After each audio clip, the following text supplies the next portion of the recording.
Vamos ver no texto que diz a palavra do Senhor no Evangelho segundo Lucas, capítulo 21, dos versos 25 a 28. Todos atentamente leem esse texto. Haverá sinais no sol, na lua e nas estrelas. Na terra, as nações estarão em angústia e perplexidade com o bramido e a agitação do mar. Os homens desmaiarão de terror, ficarão apreensivos com o que sobrevirá ao mundo, pois os poderes celestiais serão abalados. Então verão o Filho do Homem vindo em uma nuvem com poder e grande glória. Quando estas coisas começarem a acontecer, levantem-se e ergam a cabeça, porque estará próxima a redenção de vocês. E aí a gente vai para os versos 34 a 36, e Jesus continua. São palavras do próprio Jesus. Tenham cuidado para não sobrecarregar o coração de vocês com libertinagem e bebedeira, nem com as preocupações dessa vida. E aquele dia venha inesperadamente sobre vocês como armadilha. Pois ele virá sobre todos os que vivem sobre a face da terra. Vamos juntos? Estejam sempre atentos e orem para que vocês possam escapar de tudo o que está para acontecer e possam estar em pé diante do Filho do Homem. Esse é o Evangelho de hoje. Essa é a leitura do primeiro domingo do Advento. Não foi um texto escolhido por nós, é um texto que está nos lecionários da igreja em todo o mundo. Inclusive hoje, a chance de você estar em uma igreja católica, por exemplo, o Evangelho do dia e os textos do dia são exatamente os mesmos. Porque é uma temática que nos prepara para o Natal. E observe que nós lemos 3 textos aqui. O primeiro deles foi uma profecia de Jeremias, falando que ele viria. O Senhor é a nossa justiça. No Salmo 25, nós vemos Deus dando cabo dos seus inimigos, dos inimigos do seu Filho, dos inimigos do ungido de Deus. E aí a gente tem o Evangelho, o próprio Jesus, falando de um dia. E esse dia está aqui tratado exatamente no verso 25, que eu vou ler de novo, quando ele diz: haverá sinais no sol, na lua e nas estrelas. Na terra, as nações estarão em... Qual é a palavra, irmãos? Angústia. E o que mais? Perplexidade, com o bramido e a agitação do mar. São palavras de Jesus Cristo. E às vezes a gente nem tem noção que Jesus também falou coisas muito duras. Ele curou enfermos, ele curou homens e mulheres, ele salvou perdidos, ele se reconciliou com Zaqueu. Aliás, o coração de Zaqueu se reconciliou com ele. E temos várias histórias nesse sentido. Mas o Senhor não deixou de alertar a igreja sobre exatamente um tempo que haverá de vir, se estaremos vivos nesses dias. Será muito duro se estivermos já com o Senhor. Haverá então o julgamento da terra. O fato é que não há divergências entre nós cristãos sobre a dupla realidade eterna da humanidade: o céu ou o julgamento em direção à condenação. E aí você fica pensando, isso não seria duro? Na verdade, cada um de nós tem no coração um senso de justiça. Todos nós. Quando nós vemos algo errado, quando nós vemos um crime que se comete de maneira assintosa contra a dignidade de uma pessoa, quando nós vemos alguém ser roubado, depois de trabalhar e juntar as suas coisas, ou quando nós mesmos somos roubados, ou quando alguém mente para nós, ou quando alguém de alguma maneira nos coloca em situações de perigo, vem dentro do nosso coração uma justa ou um justo desejo de reparação, de justiça. Na verdade, se nós que somos pecadores, possuímos um senso de justiça, ainda que deturpado, mal amanhado, sofrido, pecaminoso, imagine o Criador ao ver a sua criação e as suas leis naturais sendo quebradas, sendo de alguma maneira desrespeitadas. É lógico que o amor de Deus não exclui a sua justiça, e nem a sua justiça exclui a porta que Ele abre para nos dar a oportunidade de arrependimento, para nos dar a oportunidade de recomeçar, para nos dar a oportunidade de refazer a nossa vida. Aqui não se trata de alguém que fala para vocês como se acima de vocês estivesse. O máximo que eu posso estar são alguns centímetros mais alto para que vocês me vejam melhor, especialmente quem está lá atrás. Eu falo para mim mesmo, eu me incluo nesse texto. Deus, ao anunciar através de Jeremias que a nossa justiça viria, Jeremias ali, naquele momento, não lhe é revelado o caminho e a dupla vinda de Jesus.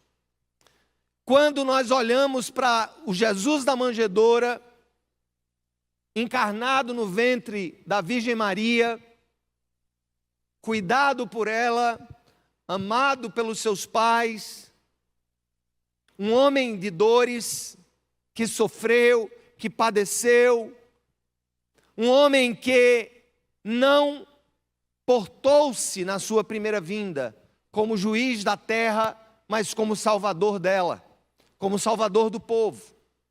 E aqui nós temos uma impressão equivocada do significado da dupla vinda de Jesus. Da sua primeira vinda, que abre o que a gente chamaria de tempo da graça, o tempo aceitável do Senhor, o tempo da propagação do Evangelho, o tempo em que nós dizemos: arrependam-se porque está próximo o reino de Deus, mudemos as nossas vidas, mudemos as nossas maneiras de nos tratar e de conviver. Mas ao mesmo tempo essa porta, como um portal no tempo e na história, ela tem o seu dia de fechar-se para então que Deus possa julgar aqueles que de maneira deliberada negaram a graça, negaram o seu amor, optaram pela iniquidade. E é isso que às vezes nós não entendemos. Por que nós celebramos o Natal, posto que ele já aconteceu há 2000 anos? Nós celebramos o Natal sobre duas perspectivas. Isso está muito claro no lecionário da igreja. Na perspectiva de que o Verbo se fez carne, habitou entre nós, cheio de graça, cheio de verdade, cheio de lições para nos dar, viveu, sofreu, morreu, ressuscitou, ascendeu aos céus, mas voltará. Aleluia.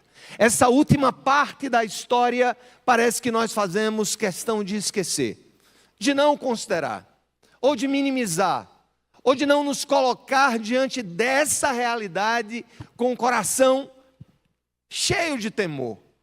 Não só cheio da gratidão que a salvação nos concede, mas um temor daqueles que sabem que esse Deus que salva, que liberta, que cura, que realiza milagres em nossas vidas, Ele também é juiz sobre toda a terra. Então, o que é que nós aprendemos desse texto que nós lemos, quando Jesus começa dizendo, esta é a palavra-chave: haverá sinais no sol, na lua e nas estrelas. Na terra as nações estarão em angústia. Essa é a palavra de Jesus. E essa angústia, irmãos, não é angústia apenas pelos cataclismas que haverão de acontecer sobre a terra, sobre as grandes guerras e rumores de guerras, sobre um processo de afunilamento da história como nós a conhecemos, na direção da sua consumação. Quem diz que as nações estarão em angústia é o próprio Jesus. Perplexidade. Os homens desmaiarão de terror. Olha o que a palavra de Jesus nos diz, que haverá um dia em que a humanidade desmaiará de medo, de terror. Mas em razão de quê? Em razão de quê? Em razão dessa vinda. Em razão não só de fenômenos que haverão de nos afrontar e de se interpor no nosso caminho, como foi uma experiência, como tivemos da Covid-19, talvez a experiência mais universalmente trágica que nós, dessa geração, experimentamos todos juntos, da China ao Brasil, de norte a sul, de leste a oeste. Mas Deus está dizendo que haverá um julgamento. E sobre isso nós precisamos conversar agora. Escutem, quando disse isso, Jesus estava em Jerusalém, poucos dias antes da sua prisão e da sua morte. No começo do capítulo do Evangelho de Lucas, aqui que nós lemos, Jesus se apresenta elogiando uma viúva, que entregou os poucos recursos que possuía para Deus no templo, enquanto outros davam esmolas. E tal ação era uma evidência na vida daquela mulher da diferença entre quem ama e quem não ama a Deus. Ou seja, é óbvio que aqui, não na expressão estritamente material, mas a vida que ama a Deus, como aquela mulher expressou amar. E aí, a partir dessa comparação que ele faz entre aquela mulher e o homem rico, ele começa a falar do fim dos tempos, quando a plena justiça de Deus se manifestará sobre todos os povos. E nós temos essa sede. No Evangelho nós vemos que bem-aventurado o que tem fome e sede de justiça, porque serão fartos. As coisas não vão ficar como estão. Aqueles que acham que passarão ilesos diante da majestade do poder de Deus estão enganados. Nós estamos enganados. Não haverá absolutamente o triunfo da injustiça.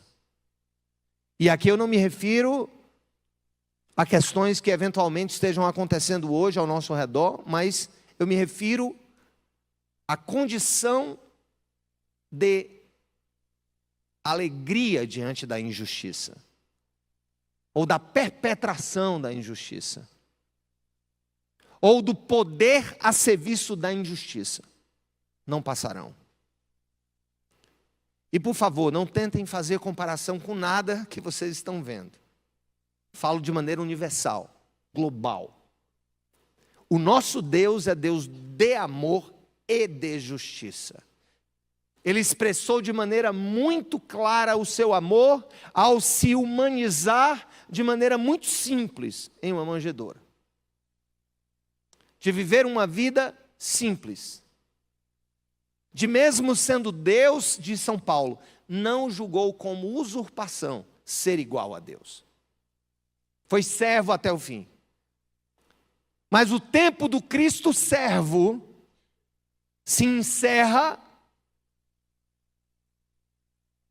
O tempo das portas abertas do Evangelho para todas as criaturas que se arrependam se encerra no momento que ele está dizendo aqui, que a terra entrará em terror, em razão do justo juízo de Deus.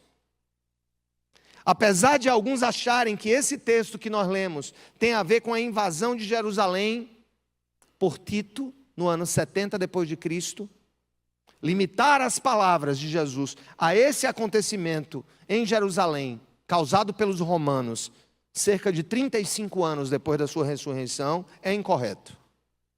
Tendo em vista que todo o contexto mostra uma dimensão muito maior e acontecimentos bem mais amplos do que especificamente o que aconteceu em Jerusalém no ano 70 depois de Cristo, quando os romanos destruíram o templo dos judeus, e desde então nós só temos um muro de lamentos, ou muro da lamentação, das lamentações. Apesar de Jesus usar uma referência ao templo, que parece apontar de fato para esse acontecimento, observa-se que Jesus parece trazer situações outras no mesmo relato. Uma que aconteceria em breve, a destruição do templo, e outra posterior, a sua segunda vinda e juízo de Deus, como se dissesse assim: estão vendo esse templo que vocês acham suntuoso, não ficará pedra sobre pedra, mas isso é pouco, diante do pior que ainda está por vir. Por isso, estejam preparados. Pois bem, onde é que nós entramos nessa história? Onde é que a igreja entra nessa história? Onde é que Sérgio entra nessa história? Onde é que Kátia entra nessa história? Onde é que a igreja entra nessa história? Cada um de nós. Nós não temos como passar por essa história que Jesus está contando sem nos encaixarmos em algum dos seus pontos. Não dá para dizer, nessa história eu sou espectador ou um telespectador. Não. De alguma maneira os ouvintes de Jesus naquele momento se posicionaram, ou como aqueles que estariam em terror, em angústia, ou como aqueles que estavam ali naquele momento celebrando finalmente a sua redenção, a sua salvação, a completude do plano de Deus sobre as nossas vidas. Não dá para passar por isso sem se localizar na história. Mas o fato é o seguinte: quais são as lições que nós aprendemos aqui nesse texto? E aí eu vou elencar 4 rapidamente, porque a palavra não pretende ser longa, mas direta. A primeira lição está nos versos 25 e 26. Vamos lá, passa aí, versos 25 e 26, para que a gente lê. Vamos ler, igreja, com muita atenção. Vamos lá, amados. Vocês, haverá...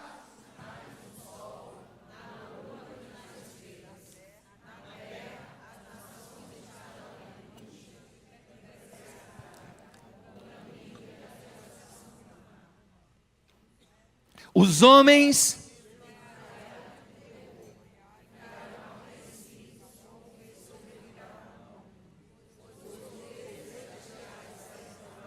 ou seja, Jesus está dizendo claramente que o mundo caído, o mundo como nós o vemos, e toda a iniquidade que há nele, receberá o juízo de Deus por sua iniquidade.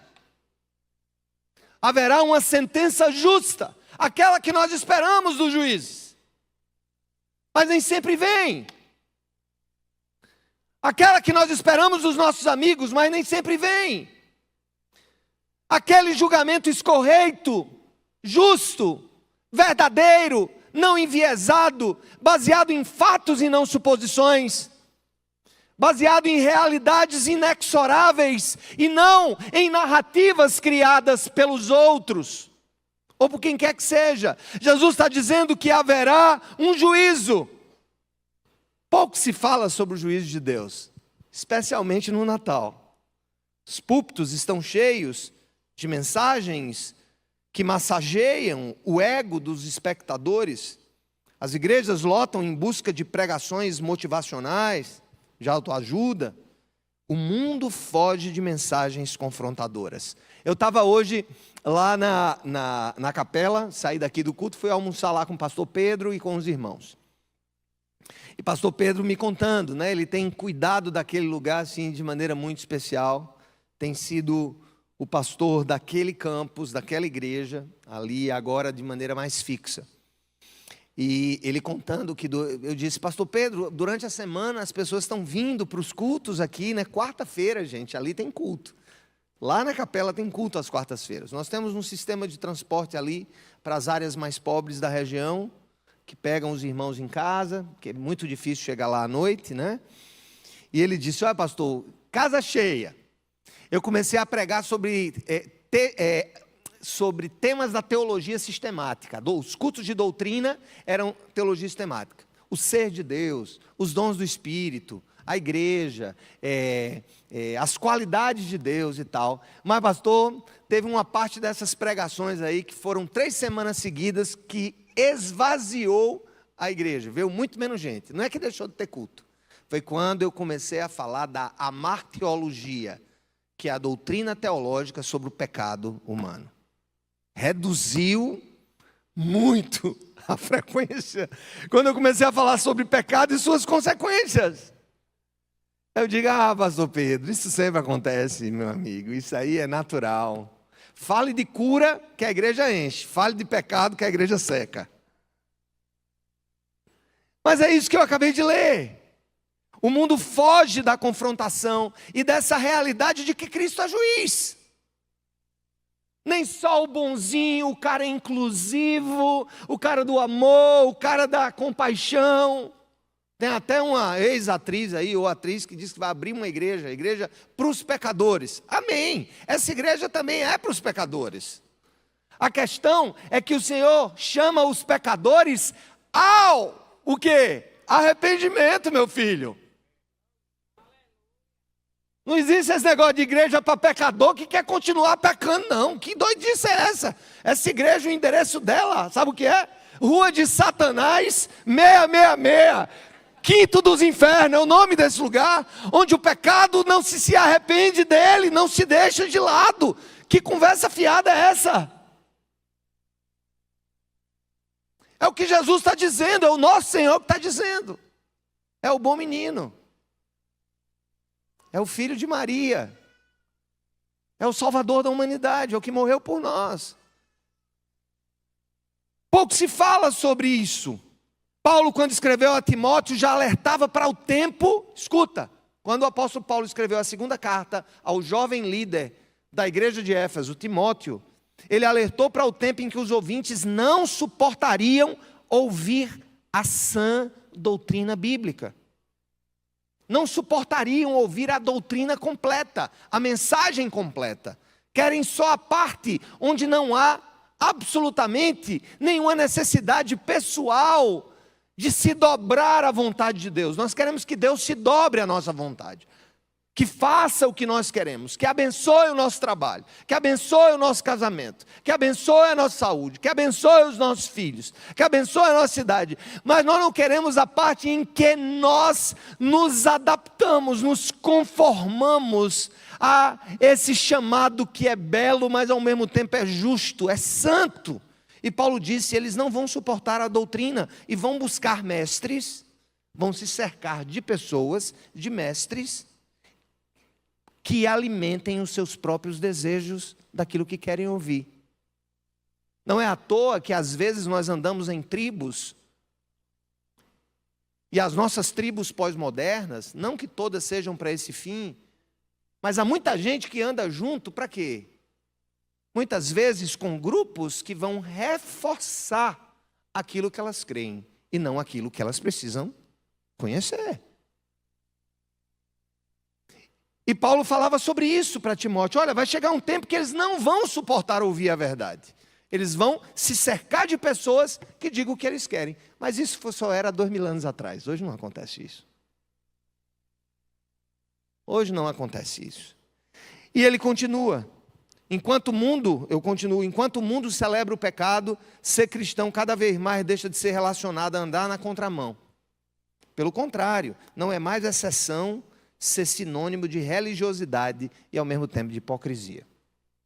Apesar desse contexto, Deus não está inerte. Escutemos. Essa palavra é para Sérgio, essa palavra é para Kátia, essa palavra é para todo mundo que está aqui, que está nos ouvindo. Apesar desse contexto, Deus não está inerte. Todos os povos um dia prestarão conta diante dele, e esse dia, para a grande maioria, será dia de terror. De maneira que ele descreve esse momento como angústia das nações. Não dá para capitular isso. Não dá para dizer o que é que Jesus quis dizer com angústia, a não ser angústia. Angústia, será um tempo de angústia. Será um tempo em que nós nos confrontaremos não só com o Deus que ama, mas com o Deus que é santo. A mensagem de Jesus é de um retorno, em que, ao contrário da sua ação de misericórdia e graça, que foi derramada sobre os pecadores arrependidos, agora será manifestação da justa ira de Deus contra os que resolveram, escuta, é uma deliberação, os que resolveram andar segundo os seus próprios desejos. Não há outra palavra para descrever isso senão angústia. Angústia mesmo. Em outras palavras, irmãos, Jesus está dizendo que haverá um dia em que o terror tomará conta da humanidade ímpia e impenitente.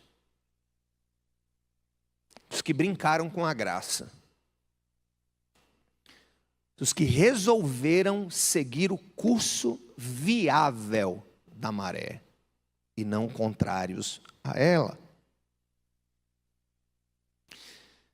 Segunda lição. Primeira, que haverá um juízo. Calma. Olha o que é que o verso 27 vai nos dizer. Além de que haverá um juízo, olha o que o 27 vai dizer. Leiam comigo. Vamos lá, gente. Olha que coisa linda. Olha que coisa linda. Vai lá. Então verão o Filho do Homem.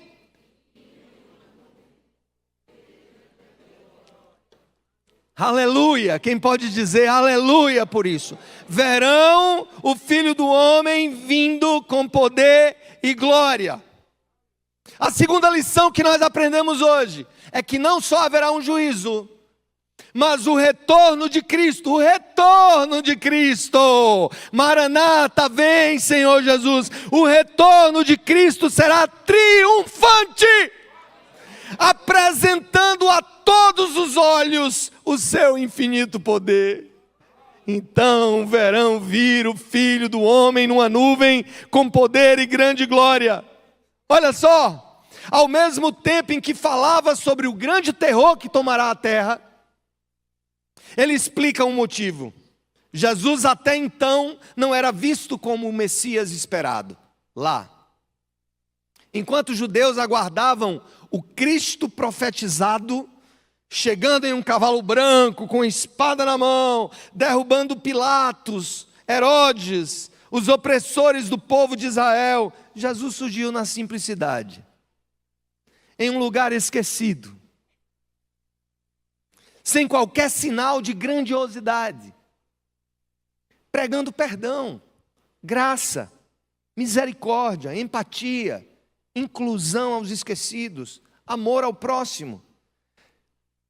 Mas isso gerou nas pessoas, sabe o quê? Especialmente no povo de Israel que esperava o guerreiro que viria julgar Israel, gerou uma decepção. A, entre aspas, fragilidade de Jesus, um homem que momentos depois seria morto, trucidado pelos nossos pecados, agora é substituída nessa descrição dele por uma força, um poder assombroso,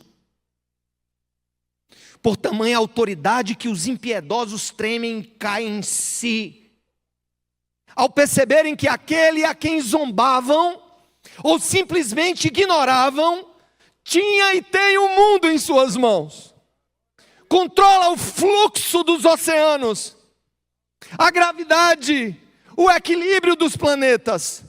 Este desprezado gerencia o magnetismo da terra, as leis da natureza, o ar em seus pulmões. Que poder, que glória, que majestade!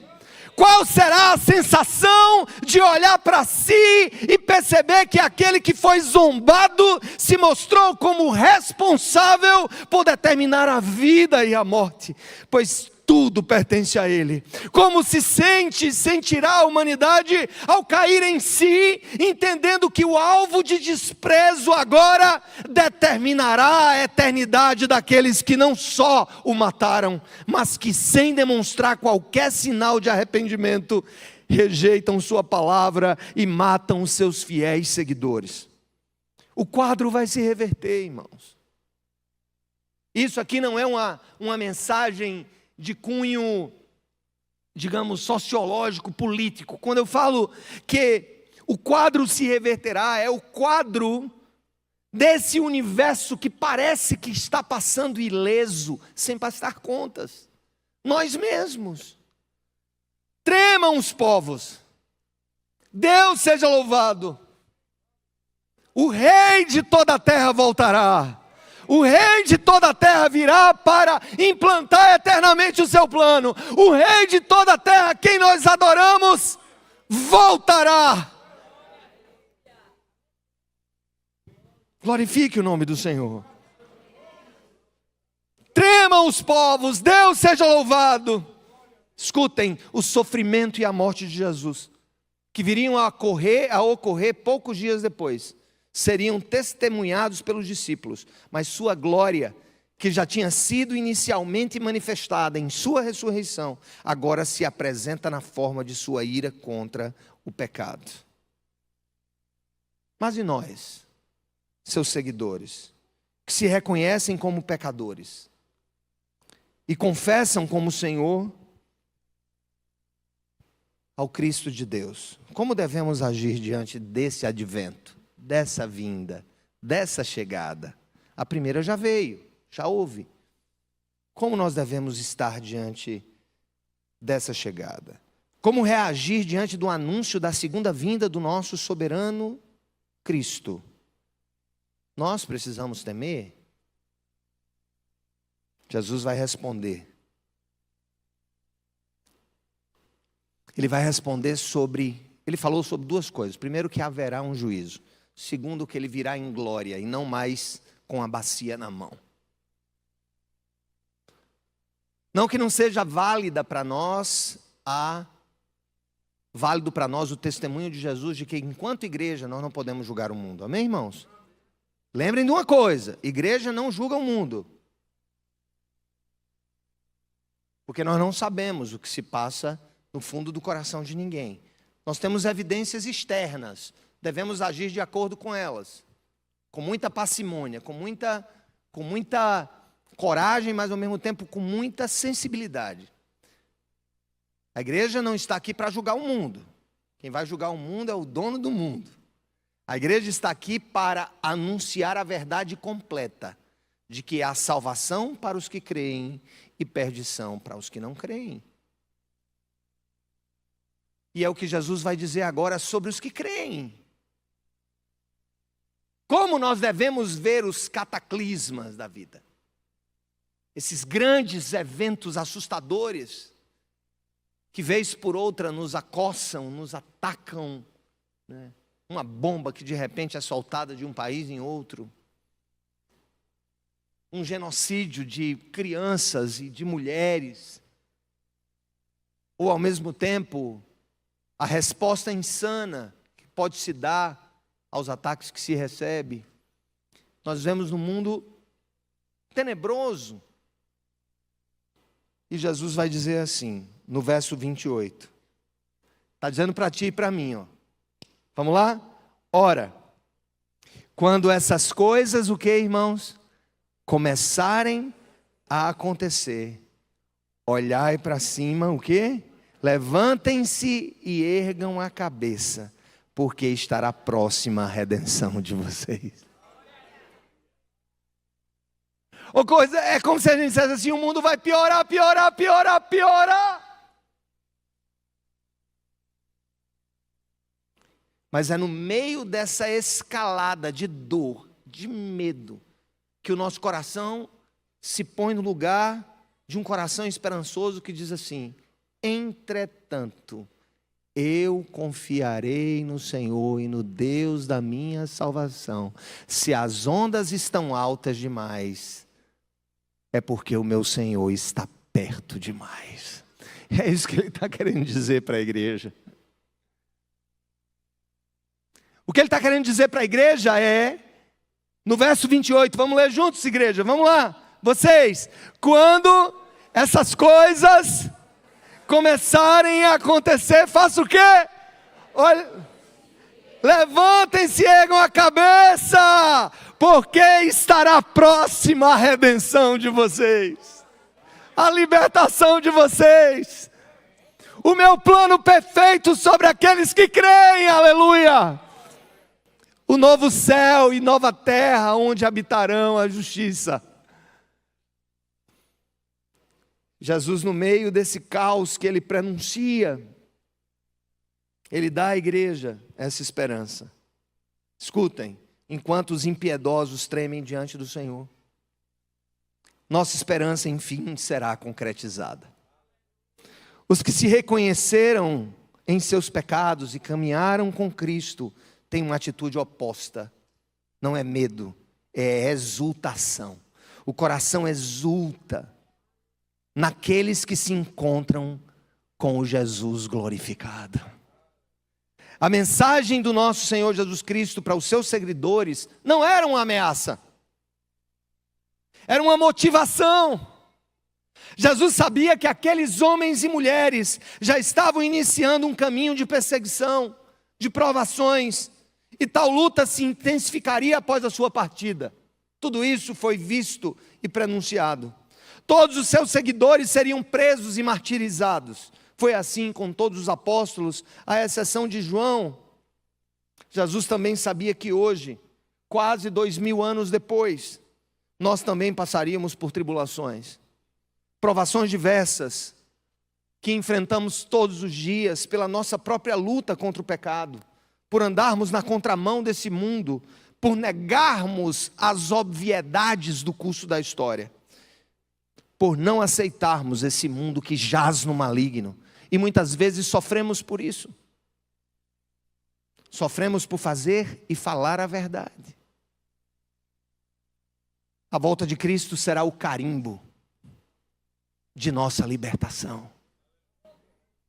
Por isso ele diz para que levantemos as nossas cabeças, pois é comum que nos arrastemos sem perspectiva de alívio, cabisbaixos, e quanto mais enfrentamos desafios e lutas e dores e perdas e doenças e desemprego e injustiças e o desejo de ver a vontade de Deus se cumprindo sem vê-la, por mais que vemos tudo isso, nós tendemos a baixar a cabeça, a nos arrastar no chão, mas o Senhor diz: levanta a cabeça,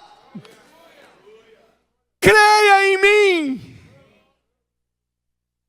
No meio de toda dor haverá e virá o alívio de Deus sobre os que nele esperam. Lutar contra a carne é sofrido. Andar na contramão do mundo é tortuoso, é tenebroso. E o fato de sermos de Jesus não nos livra dos sofrimentos da terra. Na verdade, muito pelo contrário. Mas Jesus nos motiva a não desistir. O Senhor está dizendo para você, meu filho, minha filha, não desista. Continue fazendo o que você deve fazer, eu estou vendo. O mundo inteiro pode estar alheio, avesso, cego a tudo isso que você tem tentado ser e buscado viver na sua vida, mas eu estou vendo.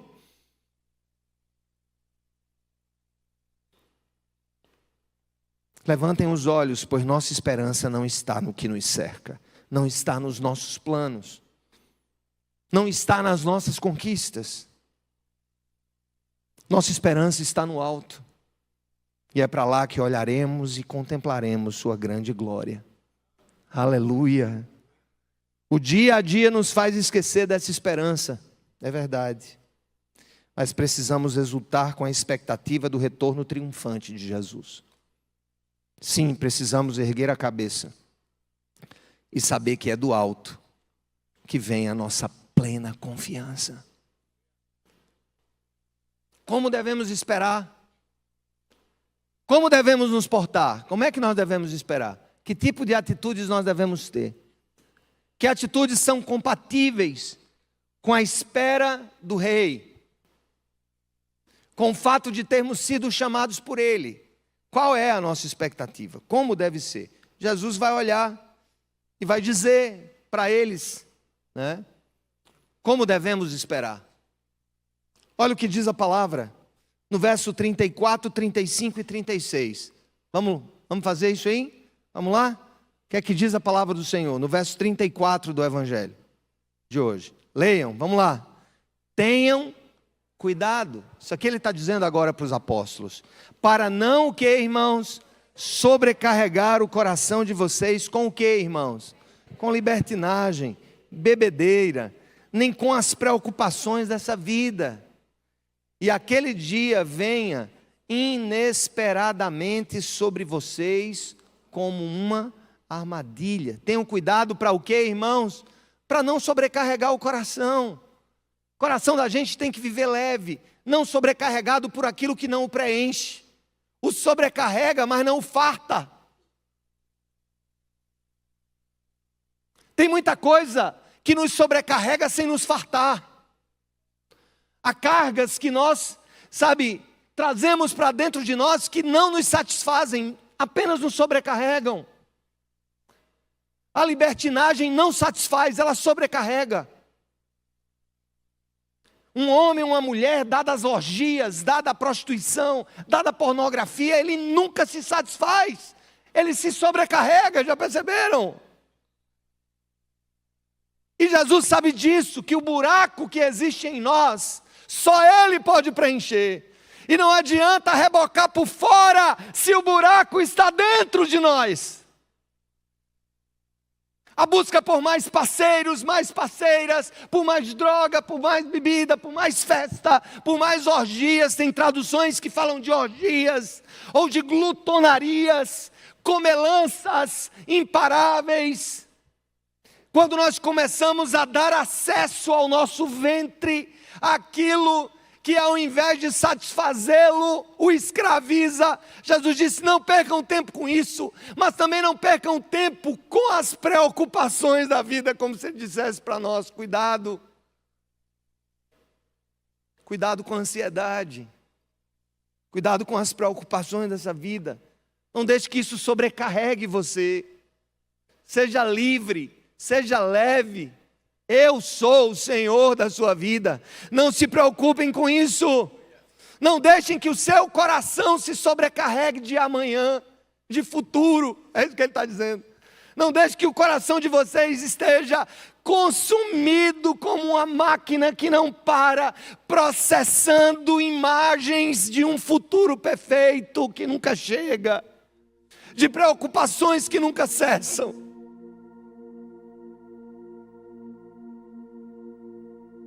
Para que aquele dia não venha inesperadamente sobre vocês como uma armadilha. Jesus está dizendo o seguinte: Ele não manda a gente deixar de viver, Ele não manda a gente escapar dessa vida, não é isso. É o que sobrecarrega e enche o nosso coração. Se eu deixo que meu coração se encha de libertinagem, de bebedeiras, de preocupações dessa vida, de valores que não são tão valores, ou tão importantes como eu tenho assumido que são. Quantas sobrecargas na tentativa de construir um paraíso com as minhas próprias mãos, quando o belo, o justo, o bom, o verdadeiro vem do céu. Não é produzido, muito menos em escala. Jesus alerta a sua igreja para que o coração dela não se sobrecarregue.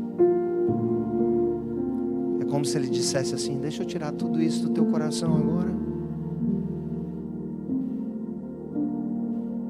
Você não precisa dessas bebedeiras, você não precisa dessa libertinagem, você não precisa. Tira. Eu vou tirar.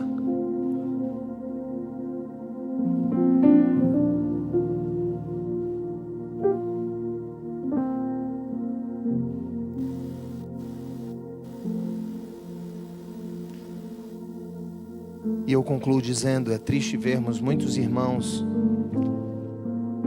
que no passado eram firmes, proclamavam a graça, mas acabaram se perdendo em caminhos de liberalismo, de superficialidade, de secularismo, ou até mesmo de maneira consciente resolveram ceder à carne, afirmando serem fracos demais para resistir. Precisamos lembrar que essas palavras de Jesus não foram dirigidas para fariseus lascivos, ou saduceus incrédulos, ou mesmo outros devassos fora da igreja. Não. O discurso de Jesus foi direcionado aqui nesse momento aos seus seguidores mais próximos, que andavam com ele diariamente, e que ainda assim corriam o risco de sobrecarregar o coração com aquilo que não era vida, e vida abundante. Jesus advertiu a Pedro, Tiago e João e outros seguidores fiéis de que os seus corações eram enganosos e que deveriam resistir, orar, não confiar em si mesmos para que não caíssem. Cristo nos alerta que precisamos depender dele e fugirmos de nós mesmos. Fuja de você.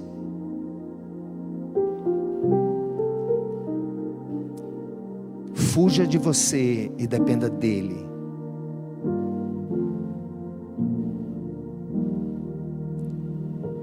O retorno triunfante do nosso Senhor Jesus, quem crê e quem espera diz amém, trará terror aos ímpios, mas é esperança para os que são salvos em Cristo Jesus. Precisamos nos alegrar na expectativa do seu retorno, amém? Pois nesse dia finalmente o mundo encontrará a sua plena paz. Ao mesmo tempo em que a ira de Deus será derramada sobre os iníquos, a terra receberá a sua plena restauração, e os salvos serão libertos desse mundo tenebroso. Finalmente seremos plenamente o que Deus nos criou para que fôssemos. E o que dizer diante disso? Maranata, vem Senhor Jesus. Repita comigo: Maranata, vem Senhor Jesus. Mais uma vez, mais alto: Maranata, vem Senhor Jesus. Aleluia, glória a Deus. Você pode aplaudir o Senhor?